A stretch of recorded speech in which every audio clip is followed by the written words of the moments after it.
ब्राह्मणों ने अपनी सभी स्थिति और परिस्थिति में शिक्षा का साथ कभी नहीं छोड़ा है। आप जिस तरह की शिक्षा की बात कर रहे होंगे या अपने आप को शिक्षित बता रहे होंगे, तो ये मत भूलिए कि इसके पीछे जो है ब्राह्मणों की देन। और जिस आप बनिया की बात कर रहे हैं ना, ये कोई समाज या कोई समुदाय, कोई जाति नहीं है, ये पूरी की पूरी इंडस्ट्री है। बनिया के बिना व्यापार की कल्पना नहीं की जा सकती है। भारत का एक ऐसा शिक्षण संस्थान है, प्रतिष्ठित शिक्षण संस्थान, जहां पे पढ़ाई और शिक्षा को छोड़कर बाकी सब कुछ किया जाता है। आए दिन ये यूनिवर्सिटी जो है अपने उल्टे सीधे और देश विरोधी हरकतों को लेकर चर्चा में रहता है, और इसका नाम है जेएनयू यानी कि जवाहरलाल नेहरू विश्वविद्यालय, जो कि भारत के दिल्ली में यानी कि भारत की राजधानी में स्थित है। अब पिछले दिनों या कह लें कि इन्हीं दिनों जो है यहाँ पे दीवालों पे, इस यूनिवर्सिटी के दीवार पे कुछ कोटेशन नजर आए, कुछ शब्दावलियां लिखी हुई है, जिसमें लिखा गया कि ब्राह्मण भारत छोड़ो और बनिया भारत छोड़ो। साथ में यह भी लिखा गया कि अब यहां पे रक्तपात होगा। तो क्यों ना हम इस जेएनयू में, जिन लोगों की पढ़ाई कभी खत्म नहीं हो रही है और पढ़ाई के नाम पे सब कुछ कर रहे हैं, इन लोगों को कुछ सबक सिखाया जाए और कुछ जोरदार का तमाचा देना अब आवश्यक हो गया है। किस तरीके से ब्राह्मण और बनिया इस दुनिया के ढांचे को संवारने में लगे हैं और पूरी भूमिका निभाते हैं अपनी, आज इसी मुद्दे पे बात करेंगे और बताएंगे इन सभी मंदबुद्धि जाहिलों को, जेएनयू में पढ़ने वालों को, कि आखिर किस तरीके से ब्राह्मण और बनियों के बिना इस पूरी दुनिया की उम्मीद करना, कल्पना करना असंभव सा है। नमस्कार, मैं हूं ब्राह्मण धनजीव तिवारी और आप देख रहे हैं highlights news media. Jawaharlal Nehru विश्वविद्यालय में जो लोग पढ़ने वाले हैं, इन्हें पढ़ाई से कोई लेना देना है नहीं। ये वही लोग हैं जो भारत में रहकर भारत तेरे टुकड़े होंगे के नारे लगाते हैं, भारत पे आतंकवादी हमला करने वाले कसाब के लिए अपनी हमदर्दी जताते हैं और दुख व्यक्त करते हैं कि अफजल हम शर्मिंदा हैं, तेरे कातिल जिंदा हैं। ये वही लोग हैं जो भारत में रहते हुए भी भारत के सुप्रीम कोर्ट के जजों को कातिल और हत्यारा बताते हैं, और ये वही लोग हैं जो भारत में रहते हुए भी नारेबाजी करते हैं कि भारत की बर्बादी तक जंग रहेगी, जंग रहेगी। अब ये लोग किस भारत की उम्मीद कर रहे हैं और इस भारत में क्या कर रहे हैं, जो लोग भारत के ब्राह्मणों और भारत के बनिया को भारत से बाहर जाने की नसीहत दे रहे हैं। अब चल के जरा बात कर लेते हैं कि इन लोग भारत के लिए कितने ज्यादा आवश्यक हैं और कितना ज्यादा आवश्यक है यहां का ब्राह्मण और बनिया समाज। तो सबसे पहले, चूंकि मैं ब्राह्मण हूं तो बात ब्राह्मणों को ही कर लेते हैं। भारत या कह लें कि अखंड भारत की कल्पना ब्राह्मणों के बिना करना असंभव है, क्योंकि भारत में जो शिक्षा की देन है वो ब्राह्मणों की वजह से है। ब्राह्मणों की देन ही है कि भारत में शिक्षा व्यवस्था है, और ब्राह्मणों ने ही भारत में शिक्षा को आगे बढ़ाया और शिक्षा को एक स्वरूप दिया। आप अगर इतिहास में भी जाएंगे तो पूरी की पूरी शिक्षा व्यवस्था को ब्राह्मण ही आगे बढ़ा रहे थे, और ब्राह्मण ही पूरे भारतवर्ष के लोगों को शिक्षित कर रहे थे। अब वो चाहे दैनिक जीवन की शिक्षा हो, वो चाहे चिकित्सा की शिक्षा हो, या चाहे रणभूमि में जंग लड़ने की शिक्षा हो, ब्राह्मण ही इसमें अपनी पूरी की पूरी जो है भूमिका निभा रहे थे। इसके साथ साथ अगर बात कर लें ब्राह्मणों की भूमिका क्या रही है, तो भारत में जितने भी राजा हुए हैं जो कि भारतीय थे, यानी कि मुख्य रूप से कहूं कि भारत में जितने भी राजपूत राजा हुए हैं, उनका मुख्य सलाहकार कोई ना कोई ब्राह्मण ही रहा है। और ब्राह्मणों की वजह से ही, ब्राह्मणों की सलाह की वजह से ही भारत का कोई भी बड़ा राजा अपनी राज कर सका या अपनी राजपाट को आगे बढ़ा सका।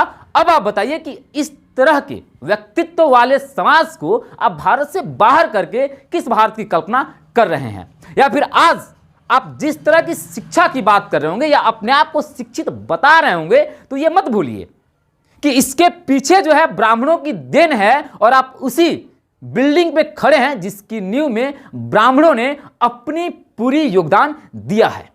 आखिर ब्राह्मणों के बिना भारत की कल्पना आप कर भी कैसे सकते हैं, चाहे वो आचार्य चाणक्य रहे हों, रामकृष्ण परमहंस रहे हों, या चंद्रशेखर तिवारी आजाद रहे हों, या फिर बहुत सारे ब्राह्मण, चाहे वो कबीर दास रहे हों, महर्षि वाल्मीकि रहे हों, या मंगल पांडे रहे हों, या चाहे वो राजगुरु रहे हों। आप भारत ब्राह्मणों के बिना किस भारत की कल्पना कर रहे हैं?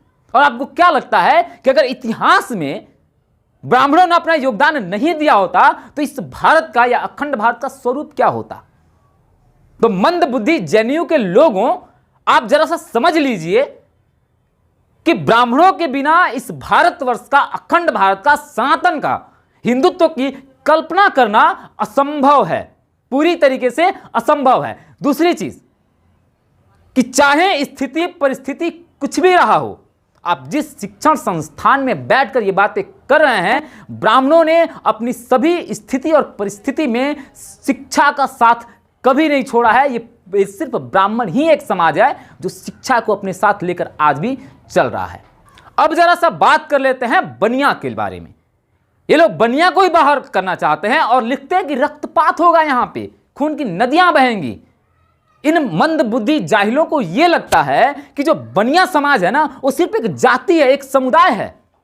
चाहे भारत में गुजरात के गुजराती व्यवसायी हों या राजस्थान के मारवाड़ी हों, ये सब के सब बनिया ही हैं।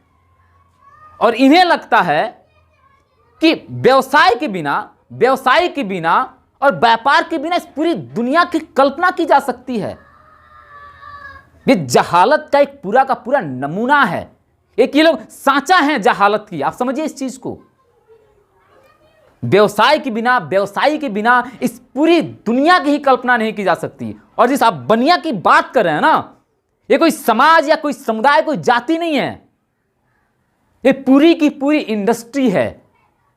वही बात है कि फिर से जब इतिहास में जाएंगे तो जो भी व्यापार हो रहे हैं, चाहे भारत में हो रहा है, भारत से बाहर हो रहा हो, इसकी शुरुआत, इसकी जड़ बनिया है।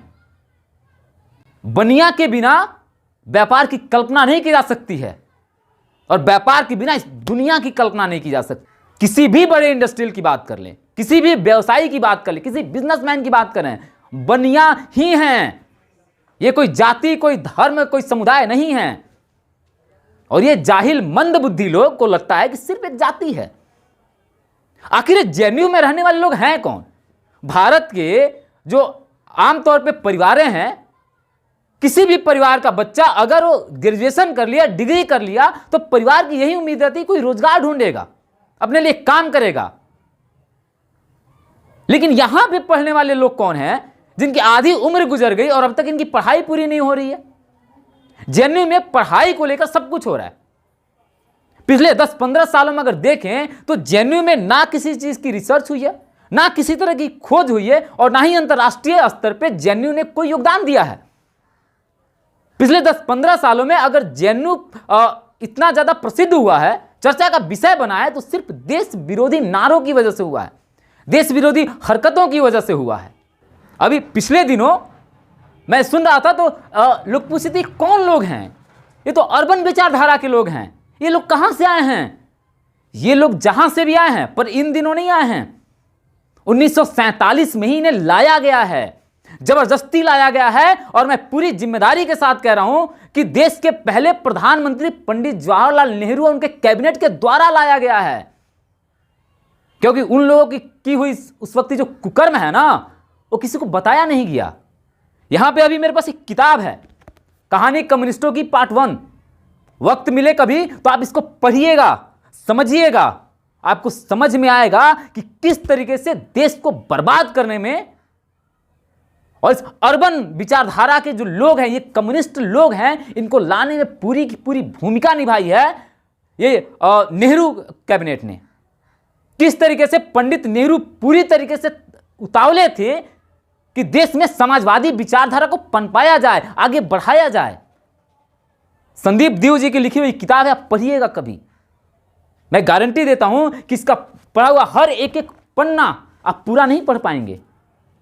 आप हर एक पन्ना पढ़ने के बाद सोचने पे मजबूर हो जाएंगे कि क्या वाकई में देश के साथ इतनी गद्दारी की गई कांग्रेस की पहली कैबिनेट के द्वारा।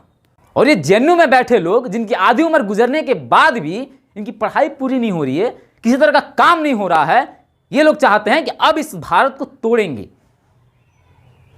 लगता है कि जो उन्होंने नारा दिया था कि भारत की बर्बादी तक जंग रहेगी, शायद उसी पे कायम है। और नाराजगी ये भी है कि आखिर सरकार कर क्या रही है, चाहे वो दिल्ली की सरकार हो या भारत की केंद्र सरकार हो। क्या उस वक्त से लेकर अब तक का कोई समाधान नहीं है समस्या का? या लगता है कि चलो राजनीति इसी पे सेकी जा सकती है और जो हो रहा है होने दीजिए? जो भी मेरे दर्शक हैं, आप क्या सोचते हैं इसके बारे में? आप अपनी विचार जरूर दीजिएगा।